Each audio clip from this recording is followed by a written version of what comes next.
Merry Christmas Eve to you. Merry Christmas Eve. And Merry Christmas Eve to anybody watching / listening at the moment. Have you gotten your shopping done? Yes, I have. You what? Yes, I You have. have? How many gifts will be given out at your house this year if you had to estimate? 95% of all of them are for the baby. My wife and I don't really do gifts between each other anymore. We just kind of have stopped doing that. Like we'll do like So, little stocking things, but we don't do like big presents for each other. so last year, before your son was born, it was just minimal gifts, or did you not even really do gifts for each other back then? Um, Last year we did gifts. We just decided like now that we have kids, we're just gonna Yeah, for keep it sure. pretty low key. Yeah. It certainly changes you. I have so people are starting to trickle in, and I'm glad because I have this thing now recently where I like asking Brad questions just because it's funny to me. It's not they're not inappropriate questions, but I do think I like to try to get in that head of yours before we start a show. So I do have a It's couple not a more place questions. you want I beg to differ. I think. Oh, did we lose you? You might have lost Bradley again. Let me. He will probably back out and come back in. This is not. It's not a place. You there?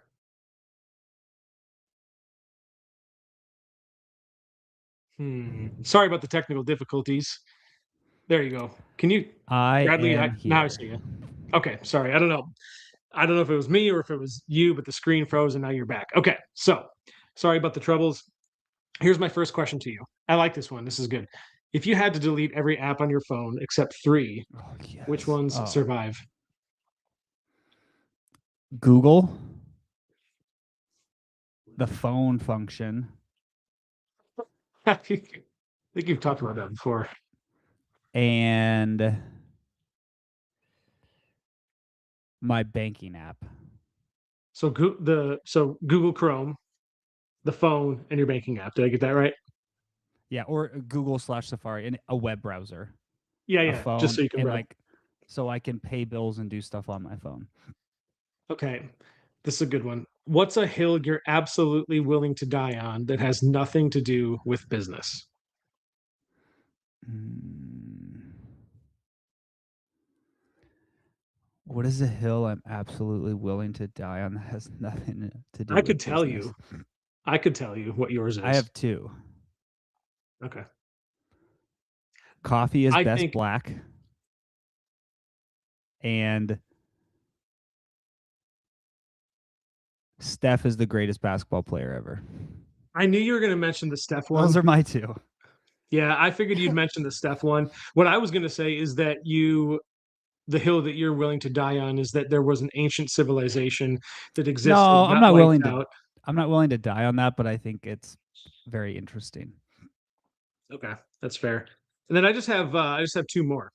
Has in the last 5 to 10 years, have there been any impulsive purchases that you've made that you regret? Hmm. Not that Maybe I not even, regret. No. maybe not necessarily impulsive, but just purchases that you've made that you regret just in general. Or is that I also a mean, no? pretty much everything I've ever bought, I don't really care about. So, I mean, I just like stuff doesn't mean much to me. So that ring that you bought Marissa, are you really going to tell me that you got to care No, about that that wasn't one? for me though. Okay, so you're saying just Yeah, for you. I got you. Okay, okay. yeah. I will say though, my best purchases have usually been fairly impulsive. Give an example. Like we bought our waterfront property on an impulse, basically. I mean, there was a little more thought to it than that, but it was like, oh, this is a great deal. Let's just buy it I was today. going to say, I think you've told me before where it was basically like you got wind that this land was going to be available and it was reasonably priced. And you're like, let's just do it. So when you Yeah. bought that, had you originally planned to build, or was it just like I just kind of want to own some land and see what No, happens? we weren't going to build for like 30 years. Oh wow. Okay. Yeah. All right. My final question that I promise we'll get on with the show. What is something that you are irrationally picky about? What am I irrationally picky about? Or just, extremely picky about? Mm, Honestly, nothing. So you're not like picky about, it's got to be a good coffee or it's got to be like really good ice cream. I don't want just any ice cream or nothing like that. No foods that you're picky about. I am very picky that I'm not going to eat raw chicken. I'll put it that way. In There's a name for this. They eat raw chicken in Japan. It's very like exclusive, but I can't remember the name of it, No. but they do Chicken serve raw chicken. sashimi is not something I'm ever That's doing. is that yeah, it's something like that. I think it has its own Oh, specific name, but yeah. No, no, it's crazy. Okay. no. We're gonna move on with this show. The topic is genetics, and I added this last week. I wrote this down from our podcast last week because I was like, this is we were getting on the topic of genetics and like what it does for your weight loss and or what it doesn't do or how it impacts weight loss, how it impacts disease, and how it impacts your ability to build muscle and things like that. And so since we were talking about genetics, I just thought let's just dedicate its own show to specifically that. There's a lot to cover. We also know that, and one of the questions I asked you last week was straight up, do you feel like genetics is one of those fields where the more we learn, the more we realize, man, we don't really know anything? And you pretty much unequivocally said yes. And so I was like, let's just dive into this. I know you have some background in genetics. I know you didn't specialize in it, but you did do some genetics, so you can obviously talk about the things that you know about, but I thought it would make sense to, dive into all of that. I read a book once. We'll just leave it at that. I read a book once. So one of the, I think a good place to start is I don't well, I don't think we need to define genetics. Everyone kind of knows what we mean when we talk about that. But one of the things that we hear from people in our industry is I have bad genetics, or it's kind of like it's I don't want to say it's a crutch because I don't that's not how I'm trying to paint people like, but it it becomes a belief that they have instilled in themselves as to why they can, or excuse me, why they can't do something. So I think obviously acknowledging that genetics they do play a role in a lot of things. They're not always an excuse, and it's not a for sure sentence. If you're if you have a certain gene, it doesn't mean you're guaranteed to do XYZ, or you're guaranteed to end up with such and such disease. But how much, and if you want to start somewhere else, by the way, just you can feel free to do that, take the reins. But this whole idea of I have bad genetics, kind of starting there, and just maybe we should clarify how much does genetics play a role when we talk about, oh, I have bad genes, my genetics are bad. How much truth is there to that? What do we mean by that? And like I said, if you want to start, if you want to start elsewhere, we can totally do that. But There's a lot to unpack there. And the first thing is bad genetics for what? well, a lot of people will say, in our industry, I can't lose weight, or I can't, because I have my genetics are like I'm fat. I have the fat gene, right? I'm paraphrasing, but it's that idea, right? I think really when we look at genetics and the role it plays with health outcomes, there's a few perspectives to have. One is, okay, what am I going to do with this information? And two, how much does it actually influence your overall outcome? There is there's a distribution of like potential outcomes you can have with like your body and your overall health, right? On one end of the spectrum, there are the people who have amazing genetics and have the potential to have like Mr. Olympia level physiques, right? Arnold Schwarzenegger had great genetics. A lot of the professional bodybuilders have great genetics. They also put in a huge amount of work. So if you were to take two people who have very different genetics, one, is predisposed to building more muscle tissue, one is predisposed to having better muscle bellies, one is more predisposed to, having a leaner body composition at baseline, etc. And then one is the opposite and they do the exact same work. Yes, one's going to have a better outcome, but they're both going to have far better outcomes than the person with perfect genetics who doesn't do anything with it. The same thing can be said for like professional sports, right? LeBron is a great example. Perfect genetics for basketball. Like you could not ask for a better like genetic gift, Body right? type and athleticism, yeah. 6'8", 250, apparently has the recovery capacity of Wolverine. But also like Vertical is insane. worked incredibly hard for a very long time. There's also people who have been given LeBron genetics who never even made it to the NBA. So the genetics are like the card you're dealt with your hand, but a large part of it comes down to how you play it. Right? I look at like the genetics I was given in my family, and my outcome is very different than most of the people in my family. Right? So a lot of it is genetics have a real influence on what your potential upper limit is or what your potential lower limit is, but they don't necessarily dictate your outcomes. So it's really important to understand that they kind of are the cards you're dealt, but how you play that hand matters a ton. And so I think that that is where it comes down to understanding environment and behaviors is incredibly important. Now there are some exceptions, right? Some people are dealt with genetics that like you're going to have some sort of major health issue when you're really young and you just won't make it. Right? There are these like monogenetic disorders, right? You have things like Duchenne's muscular dystrophy, cystic fibrosis. Some cancers are like, very genetic in nature. So there's a lot of those things. But for the large portion of people, you may not have ideal genetics for a world-class athlete, but for most people, they don't really get in the way of having a good body composition and living an overall healthy life for a long period of time.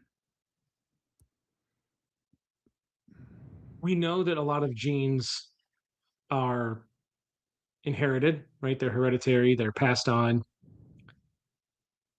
I don't know if this question makes sense or not, or if this is even the way it works, but say you get, so you've passed on half of your genes to your son, right? And when he has kids someday, he's going to pass on a certain amount of genes to his kids and so on and so forth. How many generations before the genes that you were given to you by, the people before you, do they essentially wash out and you have, right? Like, so for example, if you had, okay, you're good at basketball. I've played you. You kicked my ass. Congratulations. But so And the bet was you were supposed to buy me a drink if I won, and I still ended up picking up the tab. So we got to it's figure. true. You Well, I did. don't know what's going on here. People should probably roast you in the comments over this, but whatever. So you beat me in genetics. So you're good at basketball. But so okay. So then let's say, all right, that means that you developed yourself to be a good basketball player and pretty athletic, and so your son will probably inherit some of those athletic genes, but he got them from you. So like, how many generations until those traits that Brad passed on are no longer influencing the future generations, or does it not really work like that? Because I assume you must hold on to some Um, traits, maybe yeah. indefinitely. Well, I think first, a trait like athleticism is the result of a lot of different genes, not just a single one, and a lot of like how you're raised and the things you do with your And body. the, in your environment, yeah, for sure. Yeah. But what's really interesting is the way genetics are passed down is not how you would think. So, for example, technically, our son should have 50% of my DNA and 50% of Marissa's DNA. And that means Marissa should have 50% of her mom and 50% of her Right, dad. And so our son right. should have 25% of the DNA from, you know, his grandpa and Yeah. 25% from his grandma. But that's not Hmm. actually how it works, right? Okay. And Like that's your kind of my genetics question. is Yeah. some of it's totally new genetics, some of it is old genetics, some of it is like they combined weird and you get new stuff. And so I think it's like the likelihood of you having genes from like 6 generations ago is like less than 2% or 5%. Like it's very small. Somebody just actually did a YouTube video. It's called the ancestors paradox. Like the likelihood of you having genes from 6 7 generations ago, which is really not that long, probably 100 Hmm. 150 years ago, is like close to zero, Wow. which Okay. is So that kind of kind of, crazy. yeah, that kind of answers what I'm thinking. So like only a handful of generations before you really don't have many of those traits anymore, or that those are have kind of Yeah. disappeared.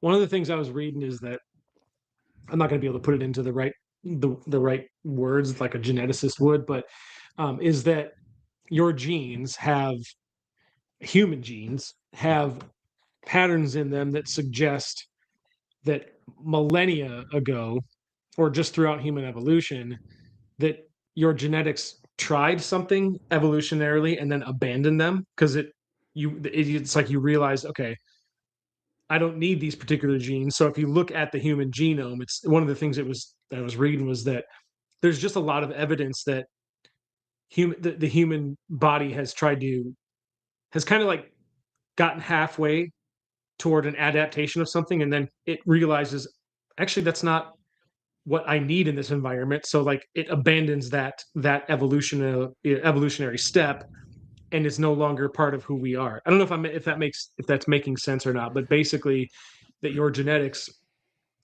show kind of like you can look at the rings of a tree and determine its age and where it came from, and you can determine a lot from that.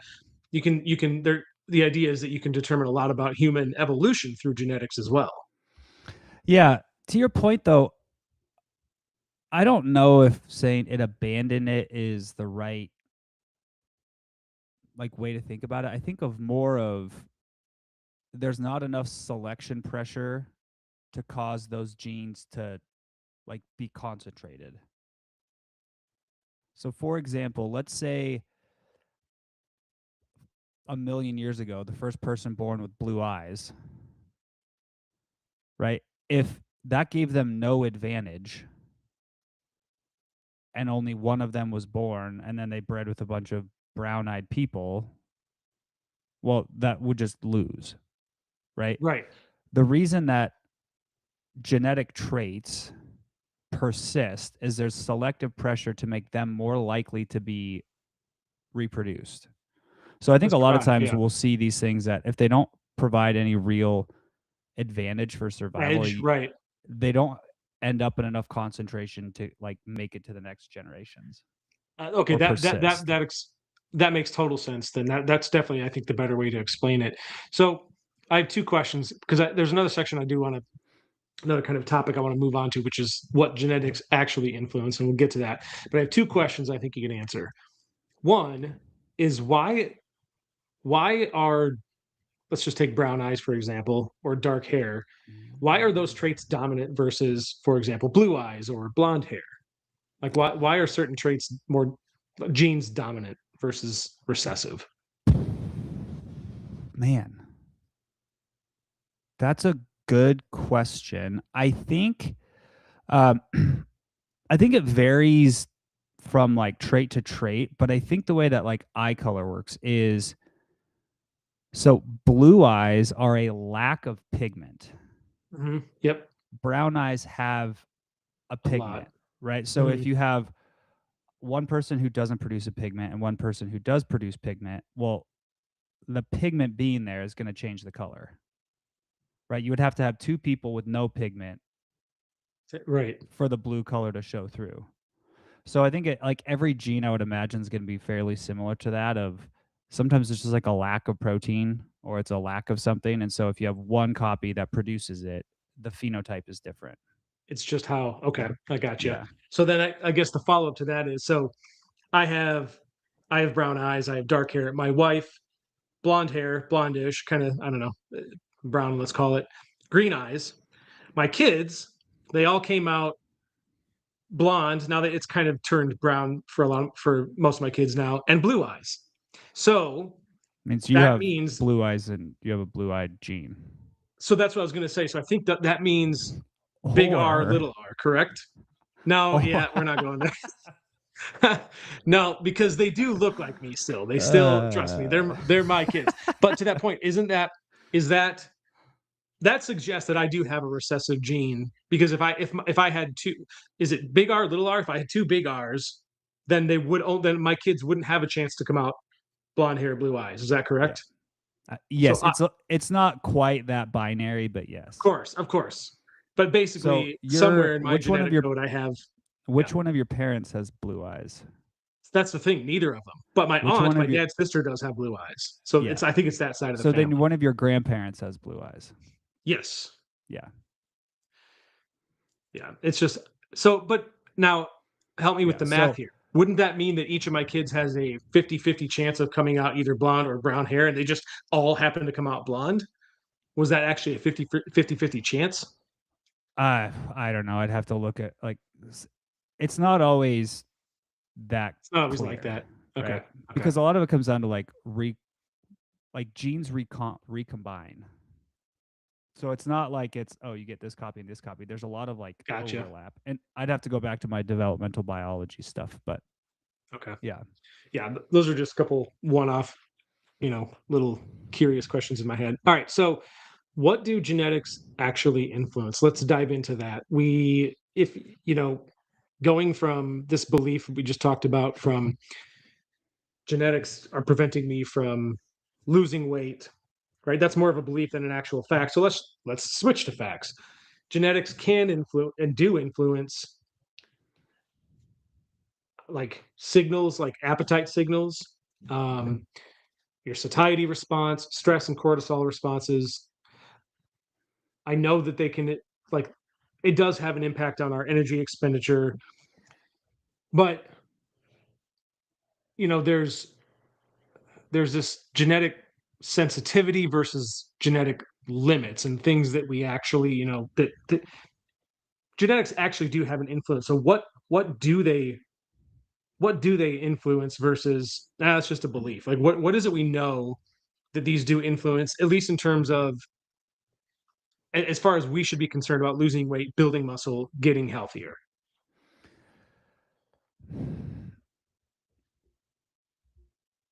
When you look at genetics and outcomes,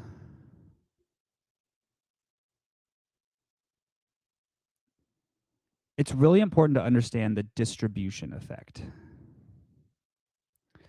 And so here's an example. Well, and also the explanatory value a single gene or a single genetic marker has on anything. For most of our complex phenotypes like height, weight, IQ, those things, they're all the result of a lot of different genes. And usually genetic variance explains less than 10% of the outcome. Right? So that means when you look at your genetics, it has very little explanatory value for the actual outcome you have, right? There's many of the other things explain it better. Your your family, right? And when I say that, that doesn't mean genetics. That means the environment you grow up in, right? What are the habits of your family? What do you guys do on a daily basis? What does your larger environment you live in look like? What are the habits and hobbies and things you've chosen to do with your life? Who are the people you associate with? Those determine 90% of the outcome. The other 10% is very small.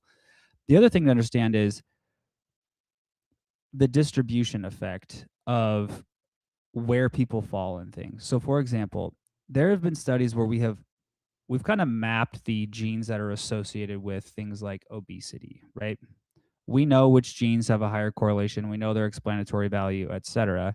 And those people fall on a distribution, right? If you have low genetic risk, low polygenic risk for obesity versus high polygenic risk for obesity, the like distribution of people who end up developing it on the low end and the high end, they overlap so much. So it still doesn't have a lot of explanatory value.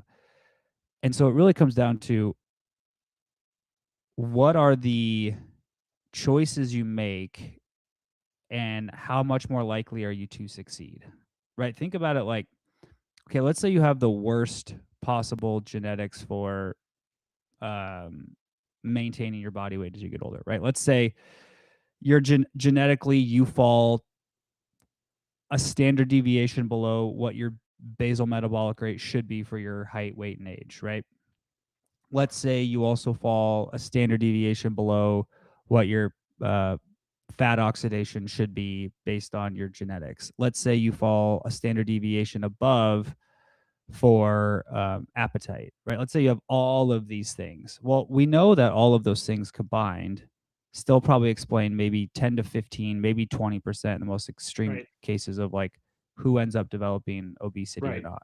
So even in those cases, it's still like all the other things have a much bigger influence. Now, you may find that it takes you a little bit longer to lose weight than somebody else, right? Or you may experience a little bit more hunger than somebody else on the same relative calorie deficit. So you may have like you may be trying to drive with your foot on the brake a little bit, but it's not like your emergency brake is on and your foot's all the way to the floor on the brake and you're not using any gas. Like there may be a little bit of a tailwind, but there's not an unbelievable amount. See, to me, what you're saying, and this is kind of where it's always made sense to me, is I think what you're suggesting is genetics is going to have a bigger influence on things like your hunger levels and your ability to like regulate your to regulate things like stress and your hunger levels. And that is what's going to drive you to either eat more or less, rather than genetics having an influence over how many true calories you can burn based on my height, weight, age, etc., relative to someone of the same height, weight, and age. Is that fair to say? Because it seems to me like genetics would play a larger role in influencing the things I mentioned first versus your actual energy expenditure abilities. I would have to go look at the data, but I think they're probably all fairly similar in their effect. Okay. The thing is, you don't really have control over your basal metabolic rate. So you kind of just like See, ignore it, right? Your what's appetite, the it? food you eat, you do have control over, right? So Yeah, you may right. experience a little bit more hunger than the average person, but Mhm. at the end of the day, that is something you have control over, That's what I was just going to say. Is you can right? You control that for may, sure. like, let's take somebody who has genetically terrible appetite control and somebody who has amazing appetite control, right? Mhm. The person with terrible appetite control probably is not going to be able to have a diet when they're trying to lose weight that's like the McDonald's diet where I have like one Big Mac a day because of the calories, right? Yeah, They're going to have to like really lean on food volume, lean protein. They're going to have to figure out ways to like get more stay total full. food, eat way less calorie dense foods, etc. And then you have other people who maybe genetically they just don't get that hungry. They may be able to have the hey, I'm just going to diet on 1,200 calories a day from a Big Mac and a small fry and a Coke once a day, And and I I'm can good. lose weight, right? Yeah. Now, I'm not condoning that as the option to lose weight if you have good appetite control because it's just not a good long term strategy. But like those are the things where you have to start thinking about like, okay, this person maybe just has much poor appetite control. It doesn't mean you have to they're not violating any law of physics. It's just okay, we have to treat your strategy way differently than the other person. Would you say you personally fall on more of the end of I could do a Big Mac a day and a Coke and be fine because you don't get that Mm, hungry? yeah, I mean, I would say I'm more of that. I think also I've just developed the skill of like It's hunger is ignoring not the an hunger. emergency. It's the, exactly. Yeah. Yeah. And So I think like that's you, just a skill I've worked on. Part of it is because at one point I was so broke I could barely afford to eat, so I would go like I'd skip lunch for weeks at a time because I just couldn't afford a third meal. So like there's parts of that, right? But also I think like genetically, like my mom is very much like that. Like she could not eat all day and okay. then have like a bowl of popcorn for dinner and call it a day. Um, my dad's the So, opposite, right? oh So really? Okay. yeah. Yeah. Was Oh, sorry, I should probably mute that. Was your family growing up? I mean, so was it basically a mix in your house of food available plus kind of more towards your mom's example? You know what was interesting? We never like Did you guys restricted do family food in dinners our. and stuff? Yeah, we had dinner every night. Like that Okay. was kind of a non-negotiable. No matter what was going Yeah. on, you were home for dinner. Unless like Hmm. if I had a 5 p.m. basketball game that's like at dinner, I'd have to go Sure. Yeah. obviously or I'd practice. But like we had dinner 95% of the nights growing up.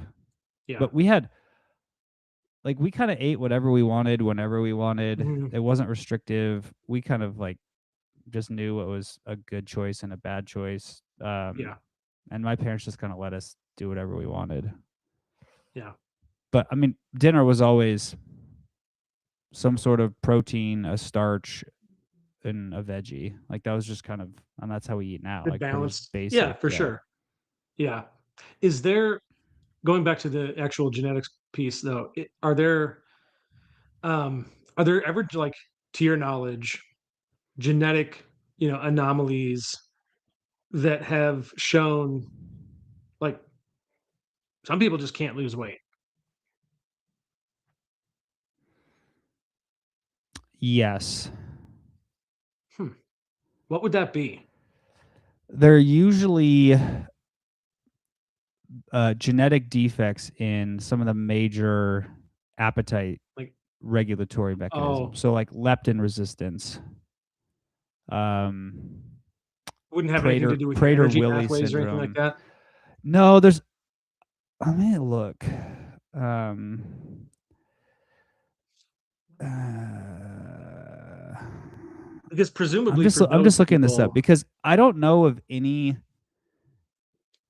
genetic disorders that lead to obesity that are tied to energy expenditure, with the exception of technically congenital leptin deficiency will reduce your like desire to move, but that's not basal metabolic rate. That's non-exercise activity.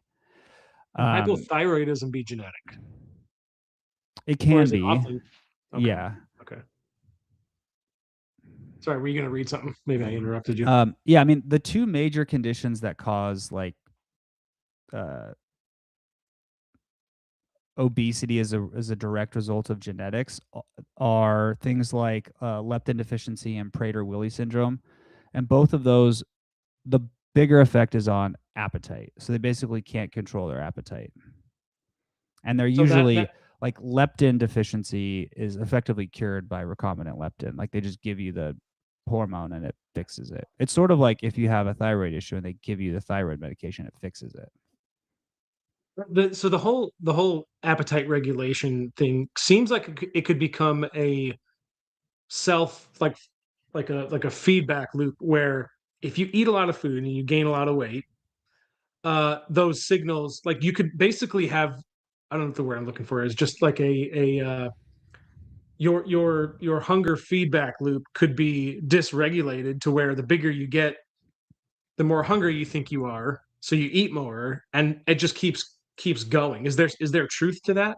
Like where if you lose a bunch of weight, or is it the opposite? Where if you lose a bunch of weight, now I'm hungrier than I ever was before because maybe I'm underweight, or like I guess my point is, depending on how much you weigh and how much weight you've lost or gained, that seems to have a pretty profound effect, or can have a profound effect on your hunger levels and your appetite, your ability to regulate your appetite. Fair to say? That's fairly well documented, actually, right? The way that so leptin as a control mechanism for body adiposity is supposed to function like this. It's a hormone that's secreted by your fat tissue.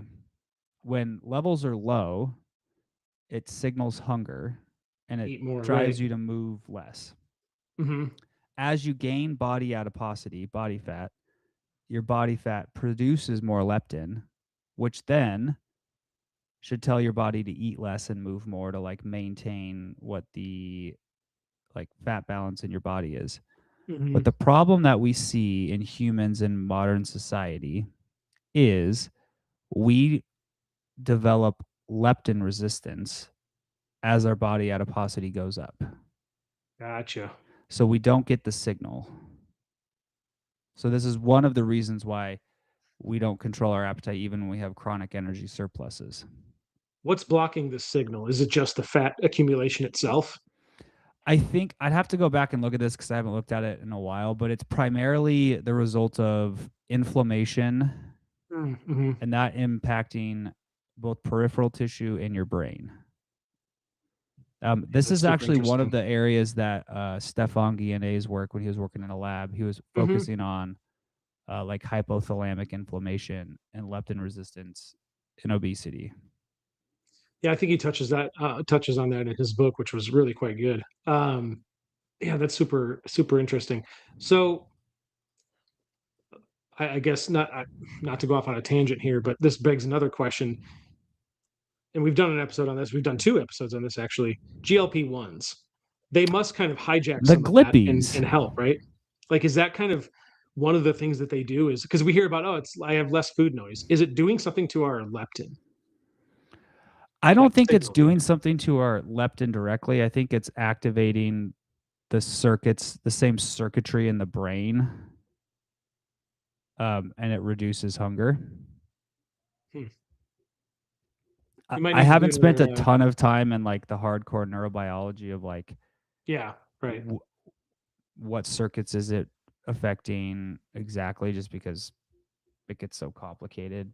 But I do know it If you works in the same areas. Like we have a part of our brain that's really related to hunger, and there's like a bunch of neurons in there that all have these weird feedback loops. Leptin's involved.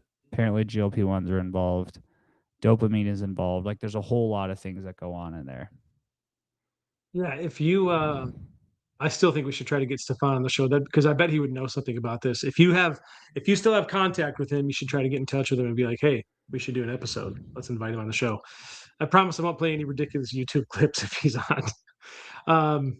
So what let me look at my notes here real quick because I did have a couple other questions that I had written down. Um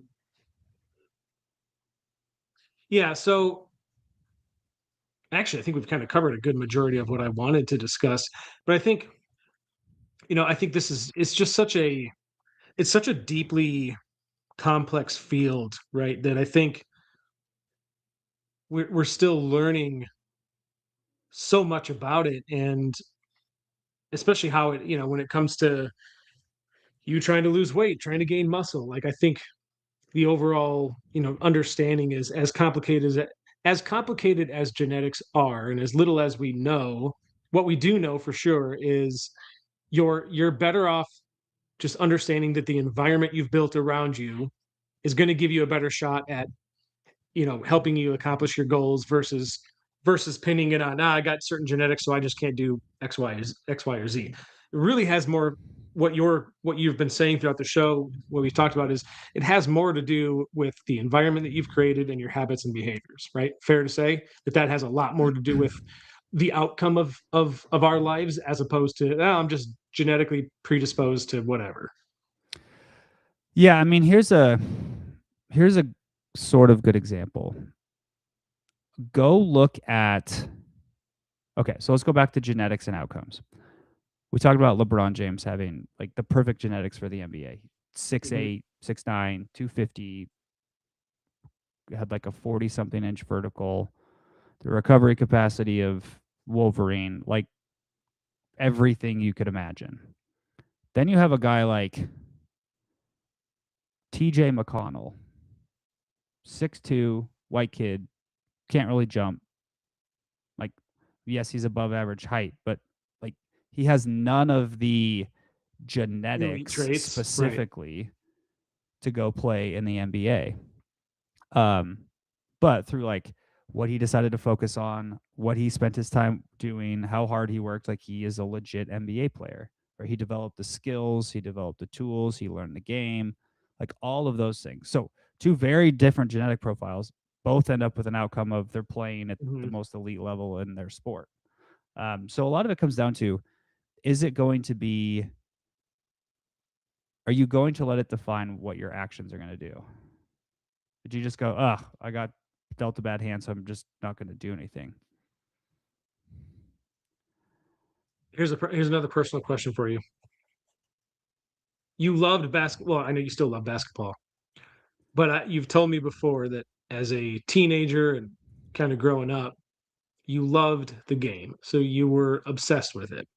Do you think if you had made it your life goal to, I'm going to make it to the NBA, no matter what it takes, do you think you would have gotten there? Like, do you think you could have, or really you don't No, really? Why do you say that? Like, no matter how hard you worked, you don't think you could have at least been like a bench player or practice squad or something? no. G League? Huh. I guess I'm surprised to hear you I say think that. for three major reasons. One, I didn't have the talent to play at that level. In terms of, well, what kind of talent? Like shooting talent, dribbling, I mean, it speed? would have Like, all of it. okay. All of it, right? There's so I'll come back to the second. Talent, I didn't know how to get like I didn't even know how to get to play college basketball, right? Like I didn't know how you get recruited. Like I just knew nothing, right? So you have to have a little bit of the knowledge too. Like I just didn't know what does that path look like. And then at that age, I although I worked hard, I didn't understand what it actually took, right? Because nobody broke down to me like here's what it takes to get to that level. And so at some point you reach an age where you're to go back to the talent thing. If I like let's say you take two 18-year-olds, one who's given a lot of talents and gifts and one who's just not, right? Um there's already that gap.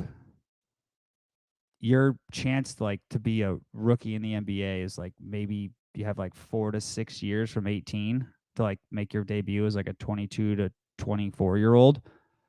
There was almost no amount of work I could have done to make up that gap in that short period of time. Right. Yeah, I get that. Now, if I'd had 20 years, yeah, but then I would have been 38 and I could have given you 10 minutes on a Tuesday in November and that would have been it. Like, you know.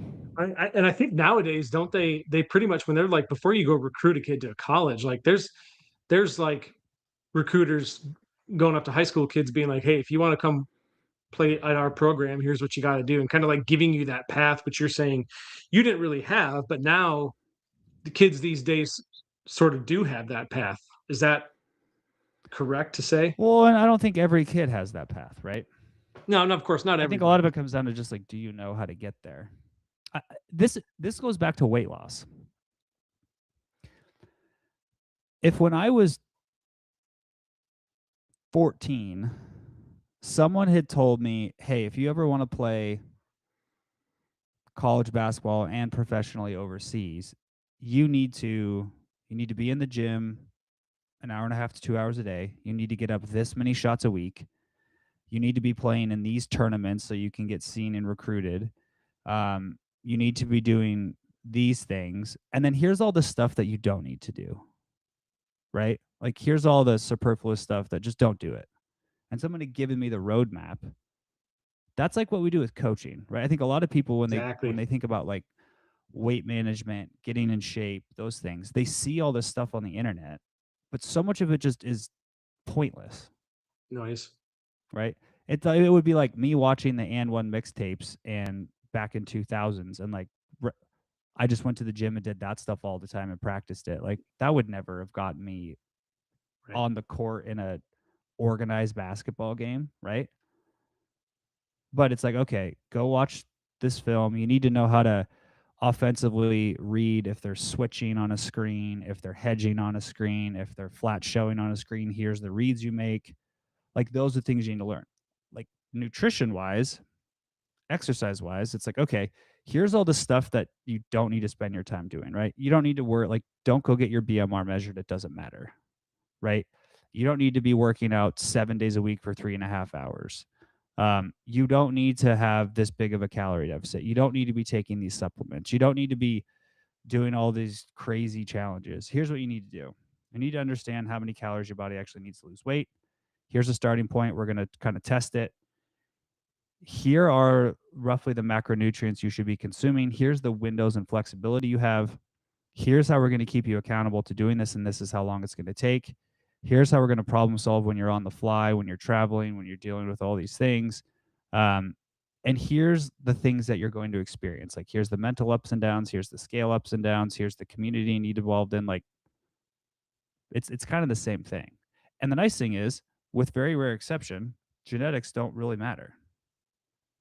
They're going to matter in terms of whether you get to be Miss or Mr. Olympia, but they're not going to matter for optimizing your health, visually looking better, and being happy with your body. They matter for your starting point, right? They matter for your starting point, and then They matter where for you your go from there is they matter for your starting point and what your like ultimate and potential. potential is. Yeah. Right. Okay. I don't have the genetics to go be Mr. Olympia either. Like, I just don't. Right. When I was going through like puberty as a teenager, I saw all my friends go from like these scrawny little kids to like these super jacked kids with abs in like 2 years. That never happened to me, right? Like, it took until I was in my mid 20s of like training for a long time. Like, I just didn't have those genetics, right? Potential, sure. But that doesn't mean I was like, oh, I'm just not going to do anything. It's like, no, you develop this over time. Yeah. Do you think I have one more genetics question for you before we wrap up the show? Do you think we'll get to a point, or maybe we already are, where humans are able to genetically modify other humans to our favor or to our, advantage? From a technical standpoint or from a ethics legal standpoint? Because those are two very different questions. Yeah, like from the technical ability to do it. We are already doing that. In what ways? That's okay. Interesting. How are we doing it right now? In the gross misuse of scientific tools category, do you remember the Chinese scientist who edited the germline of those two twins when they were embryos CRISPR and twins? removed the CRISPR twins? Yeah, yeah. Removed the receptor that the AIDS virus binds to. Yeah, So I we've remember done talking that. about it. That's We crazy. currently, in Forgot a about that. approved sanctioned use of this, we currently use this technology for people who have we've used Sickle it for cell, some maybe? AIDS stuff, but we've also used it for cancers where we deplete your immune system, Mhm. take your immune cells, edit them to be different, and then repopulate your body with those edited immune cells. We are doing things where we are taking your cells, re-engineering them into other cells, and retransplanting them. So we're already doing a lot of this stuff. How I guess, yeah, From I'll an have to look this up because from like an ethics standpoint, it's always going to be very difficult to get any of these things approved for like editing your true actual use and phenotype. regular. Like, oh, I want to edit I my see what eye you're saying. color. Oh, I want to make sure my Gotcha, babies are gotcha. editing all these things. Like, that's going to be a very difficult thing to get through. So that's why you asked, like, we have the technical abilities to do it. It's just it's an ethics thing as to whether we can. We have the technical abilities to do a lot of it, but not all of it.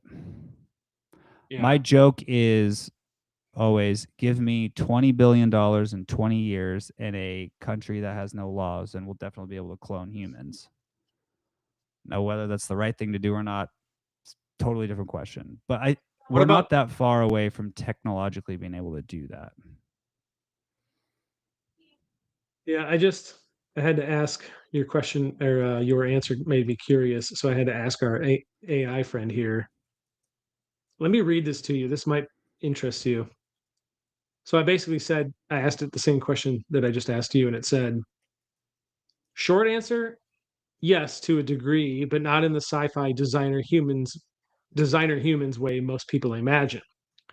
Where we already are is we are already genetically modifying humans, just as you said, just in very narrow medical ways. CRISPR has been used in humans to treat sickle cell disease, treat thalassemia, don't know what that is, experimentally treat some cancers, like you'd mentioned.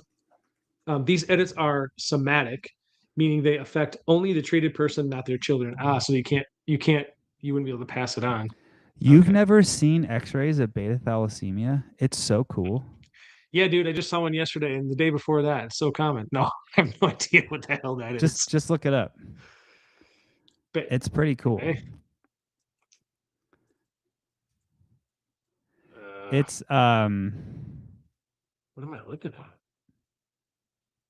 Inherited blood disorder where the body makes less hemoglobin. I'll have to read about this. It looks interesting.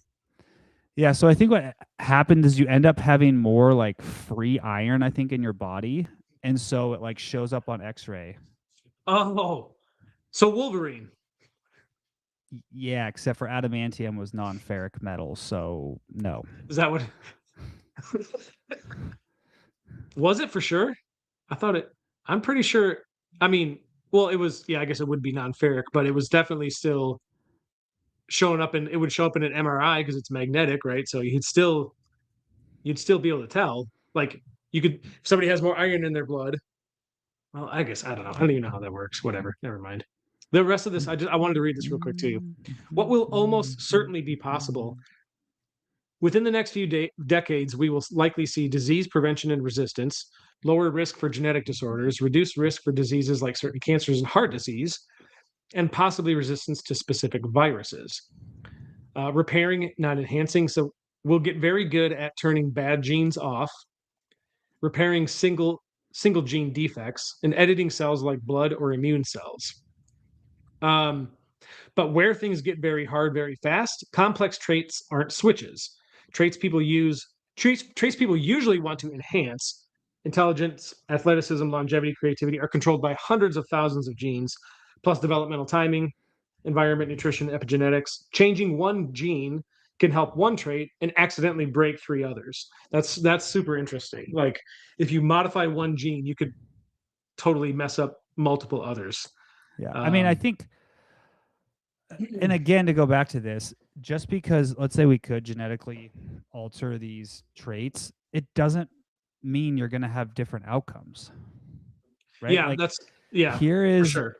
I'm just going to show you this, and there's like a lot of different graphs that show this. So like let's just say IQ and income, right? Yeah. Here's an interesting graph. You can look at a lot of these, but they're basically the same. Okay. Well, that's Armed Forces qualifying test score, which is, I mean, it's kind of IQ, but let's say this one's probably better. I mean, look at this. We've got people who are certified geniuses who are making no money, and we have people who have very low IQs who are making tons of money. Right? Yes, like the trend line is this. So like the average genius makes more than the average below below median IQ. But like that difference is not that much. That's like I don't know, this is like 30,000 versus 40,000. But like look at this. The amount of people who are making a ton of money are all over the Fairly map. spread out. Yeah. Yeah. I mean, and it's the same thing you see in most traits. Yeah. Can you share with us that those God, the don't say the it. It's graph? Christmas. Don't ruin Christmas for everybody. I'm not. It's the graphs that have nothing to do with each other. I can't remember what they call those, right? Like Spurious correlations. is that what it is? Dude, that's so Yeah. funny. You can There were a couple on there that were just like they just cracked me up. I can't remember the names. I might have to look one up, but The Nicolas Cage and Johnny popularity of Depp ones. the popularity of the first name Johnny correlates with burglaries in New Hampshire. Like what? The number of transportation security screeners in West Virginia correlates with Google searches for how to build a bunker. These are so funny. If anybody's listening, if you really want to laugh, Google spurious correlations, like Brad suggested. It's pretty damn funny. Cottage cheese consumption correlates with the popularity of the first name Andrea. Now that checks out. I just want to know who comes up with these and finds them and does the research and is like, yes, there's a correlation here. I honestly think it's It's so crazy that funny. grown adults eat cottage cheese. It's not that bad. I mean, it's not. I would never be like, Are yeah, you I want some. kidding me? I mean, I've never. I can honestly Oh, say I've never it's been like, oh God, I want some lumpy. cottage cheese. But I like if It's I wouldn't. lumpy. It's not that bad. It's lumpy. There are grown ups. Have you ever heard of Kazu Marzu? It What? is Kazu Marzu is an illegal underground sold cheese in Italy, where they take a cheese and they put it basically outside in like a shed and leave it for several months so that the flies get in it, lay their larvae, and then the larvae secrete Do you they remember when secrete you a started talking and I said, don't ruin Christmas for everybody? Now I'm just this is thinking it, all the cheese I eat over the next 2 days, which is going to be an insane amount of cheese, by the way. And now I'm going to think about flies laying eggs in there. it's what it's wild. I don't know why, but that's what I'm saying. Like you can't really give me a hard time for saying I would eat cottage cheese when there are adults that eat rotten cheese. So it could There's get a also a lot lot of worse. adults who do crazy things, Yeah, that's true. but that I have doesn't. one final question for you that I'm hoping you're excited for, but you know what comes out tomorrow? Nope. What comes out tomorrow? Stranger Things, Volume 2. You know Do what you I want to have to give us your watch, though, before I watch that? what? Die Hard. Oh yeah, It's not shots Christmas fired at until Hans Gruber falls off the Nakatomi Plaza. shots fired at Nakatomi Plaza. Can I get your prediction on two things? And if you don't want to say anything, I understand. It's okay. Do you think someone will die in Stranger Things? And if Yes. so, who do you think? Do you want to give me a guess? Um,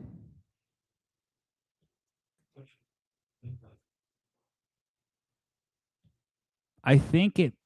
I think Jonathan is possible. I think it might be. I think it might be Will, but that's just a guess. Yeah, I mean he'll probably. I feel like that was fated from the start. You Kind know of. who I will say though is like my favorite, most badass character in that whole show. Yeah, I know exactly what you're gonna say. Who? Hopper. No. What? Hopper's bad. Hopper's the man. Nancy Wheeler is a G. Winona. Oh no, No. I'm sorry. No, you're talking about. I'm sorry, Nancy. You said. I'm sorry. Yeah, yeah. Why do you say that about her? Have you not watched the whole show? Of course I have. But what makes you think? Like, why do you say that? There must be some specific reason. She's the person who ends up like fighting all of the bad guys. She's like, okay, let me go get some guns and fight this guy. Hey, let me be the first person through the door. Hey, let me go grab an axe and just defend everybody. Yeah, yeah, that's fair. But She's I like the think tiniest person of all time, and she's just the biggest G in that whole show. yeah, yeah, it'll be interesting to see how this wraps up. I'm excited. Anyways, that's all we got, folks. I hope everyone has an awesome Christmas or whatever holiday you celebrate. I hope it's an awesome one for you. I hope you get We already passed Festivus. yes. And we passed my favorite holiday, Saturnalia. We did pass that too. I know. Very sad. We have All the a good holidays are gone. I have another episode for us next week that I think we're gonna like. Should I reveal what that is or should I wait? Give the people what they want, Dylan. We're gonna talk about agency, a a term that Oh. Brad really likes. There's a lot to talk about. So if you don't know what we're talking about when we say agency, I guess you're Think just going to of have to tune think in. of the Matrix and Agent Smith. Yep, that's exactly it. Can we do an episode where we just go through movie quotes? As long as we don't record it and publish it, yes. Just stream it live, but don't actually record. Yeah. All right. I am just going to play this outro music. Don't tell my wife. I still have to go buy a gift, one more gift for her. I did buy her some pretty badass stuff, but I do need to get one more thing. So, and I think I have like 2 hours to do it before the store closes. So I gotta make sure I do that before this evening. If anybody wants to know what it's like working with Dylan, here's a perfect example. That's not true. I am not a. You have to admit, I'm not someone that waits till the last minute to get stuff done or that procrastinates with my work. It was so funny though. Such a good opportunity to just give you a zinger. All right. Well, on that note, we'll play this outro music. Thank you all for watching. Merry Christmas. Brad, are you guys, we open Christmas presents on Christmas Day or Christmas Eve? What do you guys do? Usually Growing up, we Christmas used to. Day. Okay. Well, I hope you have an awesome Christmas. And I'm sure I'll reach out to you guys tomorrow to wish you all a Merry Christmas. But for now, I'm gonna play this outro music. Like I said, we're gonna get out of here. We will see you guys next week. So enjoy the music. We're outie. Toodles.